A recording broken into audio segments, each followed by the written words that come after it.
Hey, what's up? It's Steve with the Range Minded Podcast with another tactical tip. Today, let's talk about finding a place to shoot. Everybody needs to go shooting. All right, like I said in this tech tip, we're going to talk about finding a safe place to shoot. Shooting is one of the most fun pastimes you could ever imagine. So once you start getting involved in shooting, you want to go more often. At least I hope so. But where do we go? How do we find a good, safe place to go shooting? All right, let's talk about ranges specifically. Let's start with indoor ranges. I just looked it up. I was blown away by this number. There's an estimated 16 to 18,000 indoor ranges in the United States. So if you live in an urban area, you're probably within driving distance to a good indoor range. But what makes a good indoor range? There's a lot of things to think about on this one. So when I first step into a shooting range, I like to really use all of my senses when I walk in. If it's attached to like a shop, I look around. Is the shop clean? Is it tidy? What are the employees like?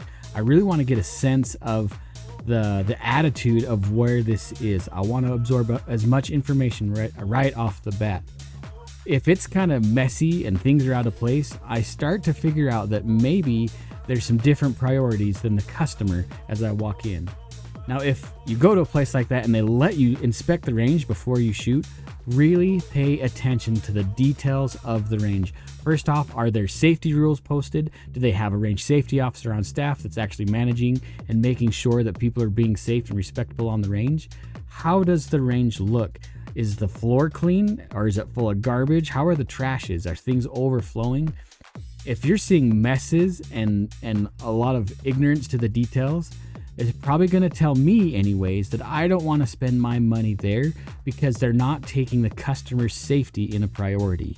Now, if the opposite is true and everything's clean, everything's in its place, they have a range safety officer managing and watching over the shooters in each booth, that tells me that they care about the customer, they care about the shooter, and they're going to care about your safety while you're walking in and out of there.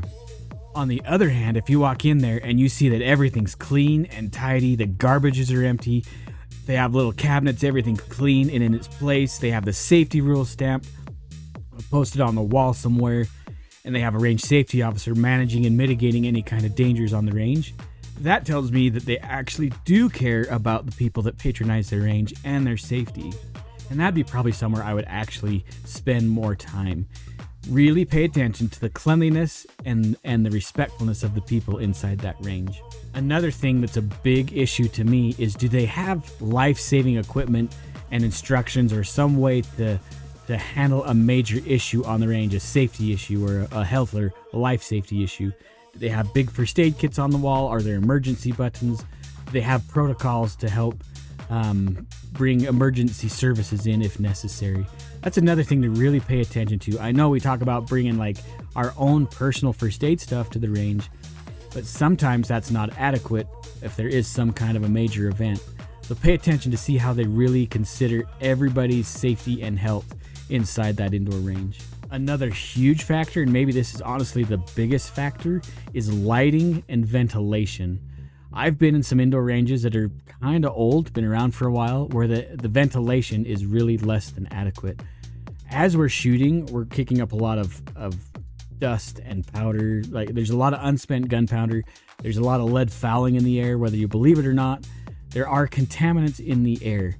Now, a way a good range is filtered is that column of air is going to come from behind the shooter and go down range and then get filtered several times before it's expelled into the environment. I know this because I've ran ranges before. Some of the older ranges may not have adequate airflow to keep your health in check. Well, I shouldn't say that, but keep your health at the top as priority. So pay attention to the ventilation. As far as lighting, you want something that's going to keep a nice bright view on your target. Obviously, we want to see our target and what's beyond. That's one of the safety rules. So make sure that they have adequate lighting and ventilation as you go into the range. That's a pretty big deal when you start to think about it. Some of these indoor ranges have like membership options and other things too, so pay attention.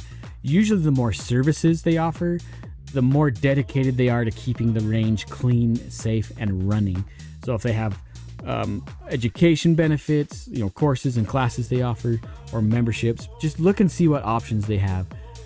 Good range development comes into keeping people coming in. And if they're spending a lot of time wanting to regenerate people coming into their range, they're going to offer some good benefits. So just keep in mind on that kind of stuff as well, if that's something that you're interested in. The opposite of an indoor range obviously would be an outdoor range. When I Googled this number, that number was far lower. Like, it wasn't 18,000. It was like under 700 outdoor ranges, which honestly, I think there's probably more than about 700 outdoor ranges in the United States. But you got to think about too, outdoor is outdoor. So we're going to be exposed to the elements. Normally outdoor ranges, if they're an organized outdoor range, they could be endorsed by companies like the NRA or some others that help donate funds to help build structures, shooting structures, canopies, that kind of thing. But they're not normally as organized as an indoor range. Usually on an outdoor range, you have more options. There's usually longer distances to shoot. Maybe the shooting bays are wider, and you actually have more fluid of movement, moving your muzzle left to right. Whereas an indoor range, you can imagine if it's a booth, you're kind of confined to the space of that 3 or 4 foot wide booth. The outdoor range, normally, it's not all of them, but some of them have coverings to help keep at least the sun and the rain off of you, but you still really are exposed to heat and cold and wind. So if that's kind of something you don't like, that might be something to consider. Or if you don't care, you just want to go shooting, that's fine too. Normally also on an outdoor range, they don't really keep range staff on hand, depending on the range, obviously. If it's a nice range, like the one we went to GunCon this year, they have a full staff there dedicated to the safety of each one of their shooters. Now, sometimes on these outdoor ranges, they only have maybe one person on staff for like insurance reasons. And that one person is like the chief range safety officer. And he could be barking orders from a loud horn or a speaker, raising live fire flag or some kind of an indicator saying that live fire is happening on the range. But that doesn't really offer you as much maybe safety and security as you might find on an indoor range. But there's options, right? It's still a place to shoot. Some people really don't like shooting on an indoor range because that concussionous noise is confined inside the walls of that indoor range, where it's not quite as bad and brutal to your body on an outdoor range. So there's options there you got to think about. But just like on an indoor range, pay attention to how the facilities are maintained, because it's going to indicate how the organization cares about its patrons. If there's trash in the trash can that hasn't been emptied, if the shooting structures are kind of dilapidated and falling down, it might give you an indication that they may not care as much. Now, that might not be a fair thing to say, and I know some of these ranges are really struggling to stay open just because of the political environment, but it still might be an indication about how they feel about their patrons and their safety. Another thing I wanted to bring up that I should have brought up before is something called SOPs. Every range has to have something called an SOP. I know this because I've written them before, which is a standard operating procedure. Now, those are usually made available upon request, but if you don't like boring reading, then don't do it. You can at least get a rundown of what their idea of SOPs are, meaning they're just their standard operating procedures. It gives you an idea of how they might respond to emergencies or that kind of thing. It's up to you if you want to read them. They should be willing to make that available for you if it's something that you're really concerned about. And then I just can't stress this enough. Being in an outdoor range, you are exposed to all the elements. So you need to pack whatever food or clothing necessary to just sustain whatever. You could get stuck out there in a blizzard and not really know it. So just maintain that if you're going to shoot in an outdoor range, you might have to pack different things in your range bag. All right, so let's say you live in literally the middle of nowhere. There's no indoor ranges close to you, and you don't know if there's an outdoor organized range anywhere close to you. Can you shoot on public land? Well, yes, maybe. Now, this is an option that some people overlook a lot. There is a lot of public land in the United States, and a lot of it is accessible for all sorts of recreational use. First and foremost, make sure that you're doing your due diligence, that first, you're not trespassing, that you really are on public land, and that those public lands are available for shooting. There was an incident here in Idaho where I live where it was public land, but it wasn't open to shooting, and an individual got in a lot of trouble for shooting on the public land. So just be pretty mindful that you got to do your due diligence on this. This isn't just an open book that you can shoot anywhere. So if you've decided that you found a place that you feel like could be a safe place to shoot, what are some of the criteria that we should be looking for to develop your own little private shooting range for your campsite, let's say? Very first thing we need to consider is obviously the safety of the people involved in the shooting activity. You want to be able to establish some kind of a firing line that is going to be a safe place that nobody's going to trespass across during your shooting activities. Really, that's probably number two. The very first thing is where those bullets are going to end up. I probably should have started with that one. When you're identifying a place to shoot, you want to have a place that's got a mountainside or a big tall hillside that you know those bullets are going to terminate behind your target. We don't want any bullets going anywhere that could harm people, obviously. We don't want to be shooting towards any livestock or homes or vehicles or any kind of private property that way, okay? You be really mindful about where those bullets are going to terminate. Then we can worry about the firing line, and we want to make sure that we have a clear sight from our firing line straight down to our backstop. We want to have a nice open field of view.